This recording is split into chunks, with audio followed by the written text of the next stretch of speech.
कटक जिला नियाली प्राची महाविद्यालय परिसर रे ओडिया पढ़िबा ओडिशा गढ़िबा ओडिशा जागरण यात्रा प्रभु सोबनेश्वर पीठारु शोभायात्रा बाहरी कॉलेज सभा पहुंचीथिला। प्रिंसिपाल श्रीजुक्त भागीरथी जेना सभा परिचालना करिथिले। मुख्य अतिथि श्रीजुक्त नटवर सत्यपति पूर्वतन अध्यापक एवं अध्यक्ष ओडिशा अध्ययन और गवेषणा संस्था मुख्य वक्ता डाक्तर श्रीमती सिप्रा मल्लिकी पूर्वतन अध्यापक एवं ओडिशा अध्ययन और गवेषणा संस्था सम्मानीय अतिथि श्रीजुक्त निरोध खुंटिया अध्यापक श्रीजुक्त निरंजन भूया अवसर प्राप्त अध्यापक त्रिनाथ मल्लिकी अध्यापक विनोद बिहारी दास एवं मुख्य आयोजक पवित्र कुमार साबुतु और बहु मान्यगण्य व्यक्ति बुद्धिजीवी और समस्त छात्र छात्री उपस्थिति रे ओडिया भाषा ज्ञान उपरे मंतव्य देइथिले।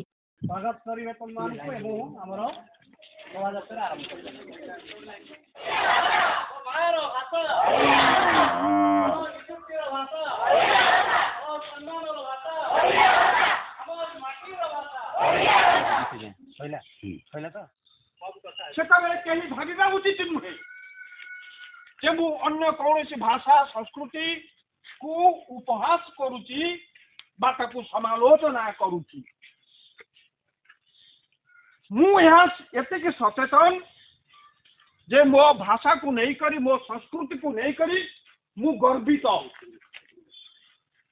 मु से गर्व अनुभव करू कारण मो भाषार 3000 वर्षर इतिहास अच्छी जाको भारत सरकार स्वीकार करी ताको देइछन्ति शास्त्रीय मान्यता देइछन्ति।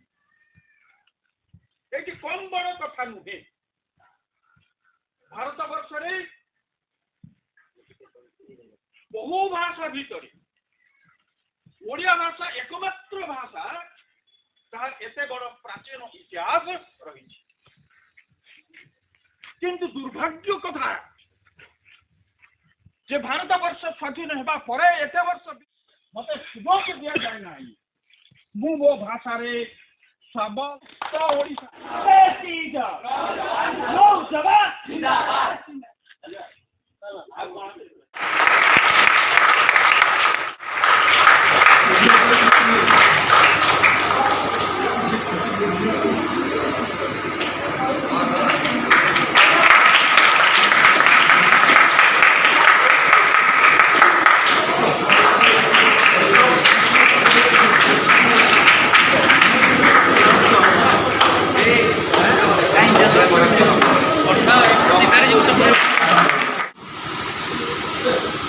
अध्यक्ष बंधु प्रसाद जेना महोदय मंचरे उपस्थित अन्य अध्यापक बंधु महोदय एवं पिला भुवनेश्वर मंदिर में शपथ करी जहाँ कहि सत कहि मिछ कहि ना कारण मिछ ये ना आम गोटे मिछर परिवेश तैयारी करा जाइए मिछर साम्राज्य तैयारी करा जाइए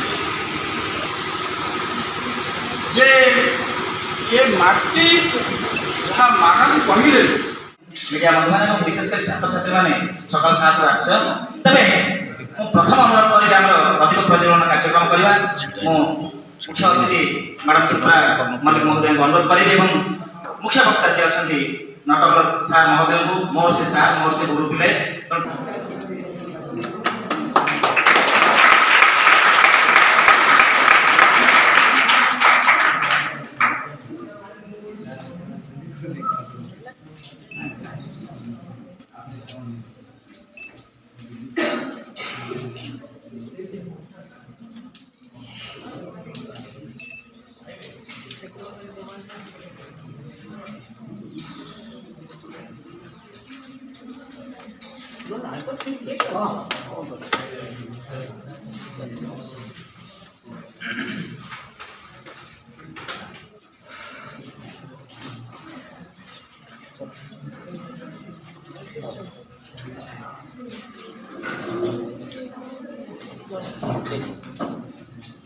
प्रथम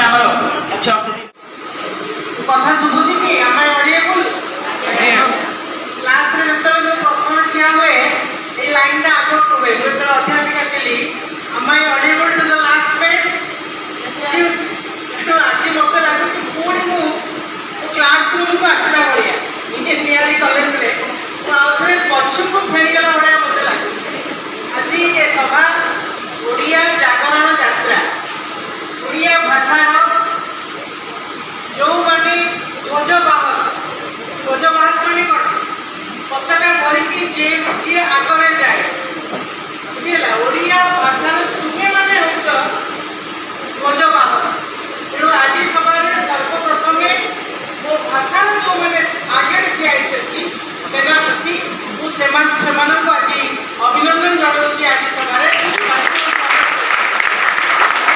ଆଜି ସଭାକୁ ପରିଚାଳନା କରୁଛନ୍ତି ଆପଣଙ୍କର ଅତି ପ୍ରିୟ ପ୍ରିନ୍ସିପାଲ ମ୍ୟାଡ଼ାମ ଟିକେ ପରିଚୟ ଦିଅ। ମୁଁ କେନ୍ଦ୍ରାପଡ଼ାର ପୂର୍ବତନ ବିଧାୟିକା doctor Sipra Mallick food commission member ମଧ୍ୟ ଥିଲି ଏବଂ ବିଧାୟିକା ମଧ୍ୟ ଥିଲି ତା ସହିତ ରିଡର ମଧ୍ୟ 21 ବର୍ଷ ସଂସ୍କୃତ ବିଭାଗର ରେଭେନ୍ସା କଲେଜରେ ଥିଲି। ଆଜି ଯେଉଁ ଜାଗରଣ ମୋ ଓଡ଼ିଆ ଭାରି ବଢ଼ିଆ ଆଜି ଯେଉଁ ଆନ୍ଦୋଳନ ସେ ବିଷୟରେ କିଛି କୁହନ୍ତୁ। ହଁ ଆଜି ଆମର ଓଡ଼ିଆ ଜାଗରଣ ଯାତ୍ରାର ଇଏ ଗୋଟେ ପର୍ବ ଆମେ ବିଭିନ୍ନ ଅଞ୍ଚଳରେ ଓଡ଼ିଆ ଜାଗରଣ କରୁଛୁ ଓଡ଼ିଆ ଭାଷା ପ୍ରତି କିଭଳି ଲୋକମାନଙ୍କ ମନରେ ଗୋଟେ ଭାବନା ସୃଷ୍ଟି ହେବ ଆମ ଭାଷାକୁ କେଉଁଠି ଅବହେଳା କରାଯାଉଛି କି ବା ଆମ ଭାଷାକୁ ଯଥାର୍ଥ ଭାବରେ ଗୁରୁତ୍ୱ ଦିଆଯାଉଛି କି ନାହିଁ ଏତେ ପ୍ରାଚୀନ ଭାଷା ଯେଉଁଟା କି ସାର୍ ଟିକେ ପରିଚୟ ଦିଅ। ମୁଁ ଭାଗୀରଥୀ ଜେନା ଅଧ୍ୟକ୍ଷ ନିଆଳି ମହାବିଦ୍ୟାଳୟ। ସାର୍ ଆଜି ଯେଉଁ ଜାଗରଣ ଯାତ୍ରା ମୋ ଓଡ଼ିଆ ଭାରି ବଢ଼ିଆ ଆପଣଙ୍କର କିଛି ପ୍ରତିକ୍ରିୟା ପାଇଁ ଚାହୁଁଛୁ। ଓଡ଼ିଆ ଭାଷା ଅଧ୍ୟୟନ ସଂସ୍ଥା ତରଫରୁ ନିଆଳି ମହାବିଦ୍ୟାଳୟରେ ଓଡ଼ିଆ ଜାଗରଣ ଯାତ୍ରା ଆୟୋଜିତ ହୋଇଥିଲା। ଏଥିରେ ଉକ୍ତ ସଂସ୍ଥାର ଉପାଧ୍ୟକ୍ଷ ଡକ୍ଟର ନଟବର ଶତପଥୀ ଏବଂ ଡକ୍ଟର ସୁପ୍ରିୟା ମଲ୍ଲିକ ସେମାନେ ମୁଖ୍ୟ ଅତିଥି ଏବଂ ମୁଖ୍ୟ ବକ୍ତା ଭାବରେ ଯୋଗ ଦେଇ ଛାତ୍ରଛାତ୍ରୀମାନଙ୍କୁ ଓଡ଼ିଆର ବିକାଶ ଏବଂ ଓଡ଼ିଆ ଭାଷା ମାଧ୍ୟମରେ କିଭଳି ଆମ ରାଜ୍ୟ ଆଗକୁ ଯାଇପାରିବ ଏବଂ ଓଡ଼ିଆ ଭାଷା ଦ୍ୱାରା ଛାତ୍ରଛାତ୍ରୀମାନେ ସେମାନଙ୍କର ବୃତ୍ତି ନିର୍ଦ୍ଧାରଣ କରିପାରିବେ ତାହା ଉପରେ ସେମାନେ ଆଲୋକପାତ କରିଥିଲେ। ସାର୍ ଆପଣ ଟିକେ ପରିଚୟ ଦିଅନ୍ତୁ। ମୁଁ ଅବସରପ୍ରାପ୍ତ ପ୍ରଫେସର ନଟବର ଶତପଥୀ ରେଭେନ୍ସା କଲେଜରେ ବହୁତ ଦିନ ଅଧ୍ୟାପନା କରୁଛି ଅବସର ନେଇଛି। ଆଜି ଯେଉଁ ଓଡ଼ିଆ ମୋ ବଢ଼ିଆ ମୋ ଭାଷା ଆନ୍ଦୋଳନ ଯେ ଆପଣ ଏ ବିଷୟରେ କିଛି କୁହନ୍ତୁ। ଓଡ଼ିଆ ଭାଷାକୁ ଧରିକରି ଏ ଯେଉଁ ଜାଗରଣ ଆରମ୍ଭ ହେଉଛି ତା ମୁଖ୍ୟତଃ କଲେଜ ପିଲାମାନଙ୍କୁ ଧରି ହେଉଛି।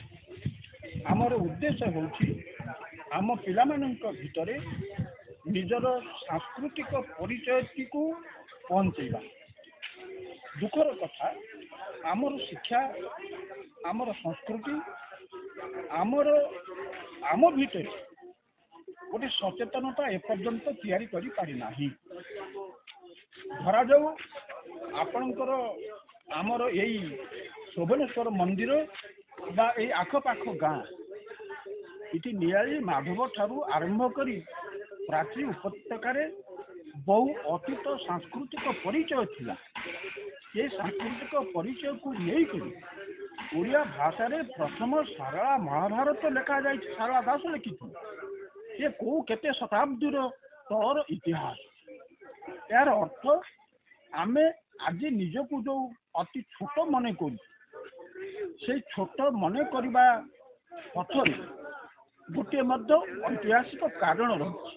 ସେ କାରଣଟି ହେଉଛି ଯେ ଆମେ ବିଦେଶୀ ଶିକ୍ଷା ବିଦେଶୀ ସଂସ୍କୃତି ଓ ବିଦେଶୀ ସଭ୍ୟତା ଦ୍ୱାରା ବହୁଦିନ ଆମେ ଜଡ଼ିତ ହୋଇକି ରହିଲୁ ଏବଂ ଇଂରେଜୀ ଶିକ୍ଷା ସଭ୍ୟତା ସଂସ୍କୃତି ଏଭଳି ଗୋଟିଏ ସଂସ୍କୃତି ଯେ ଯେଉଁଠି ଇଂରେଜମାନେ ଉପନିବେଶ ସ୍ଥାପନ କରିଛନ୍ତି ସେଇଠି ସେ ଦେଶର ଭାଷା ସାହିତ୍ୟ ସଂସ୍କୃତିକୁ ସମ୍ପୂର୍ଣ୍ଣ ଭାବରେ ମୂଳପୋଷ କରିଦେଇଛନ୍ତି ଏବଂ ଆହୁରି ଦୁଃଖ ସ୍ୱାଧୀନତାର ଏତେ ବର୍ଷ ପରେ ଆଜି ଯେତେବେଳେ ଆମେ ଅମୃତ ମହୋତ୍ସବ ପାଳନ କରୁ ସେତେବେଳେ ଆମ ମନ ଭିତରେ ଗୋଟିଏ ସ୍ୱାଭାବିକ ପ୍ରଶ୍ନ ଆସିବା କଥା ଯେ ଏ ଦେଶର ଲୋକେ ଏ ଦେଶର ଶିକ୍ଷିତ ପିଲାମାନେ ଯୁବକମାନେ ନିଜର ଭାଷା ସାହିତ୍ୟ ସଂସ୍କୃତି ପ୍ରତି କେତେ ସଚେତନ। ଡକ୍ଟର ତ୍ରିନାଥ ମଲ୍ଲିକ ଓଡ଼ିଆ ଅଧ୍ୟାପକ ଏବଂ କାର୍ଯ୍ୟକ୍ରମ ଅଧିକାରୀ ଜାତୀୟ ସେବା ଯୋଜନା ନିଆଳି ମହାବିଦ୍ୟାଳୟ ନିଆଳି କଟକ। ଆଜି ଯେଉଁ ଜନଜାଗରଣ ମୋ ଓଡ଼ିଆ ଭାରି ବଢ଼ିଆ ଆପଣ ଯେଉଁ ସାମିଲ ହେଇଛନ୍ତି ସେ ବିଷୟରେ କିଛି କୁହନ୍ତୁ। ପ୍ରକୃତରେ ଭାଷା ହେଉଛି ଆମର ଅସ୍ମିତାର ପରିଚୟ, ଭାଷା ହେଉଛି ଆମ ଜାତିର ପରିଚୟ, ଆମ ରାଜ୍ୟର ପରିଚୟ।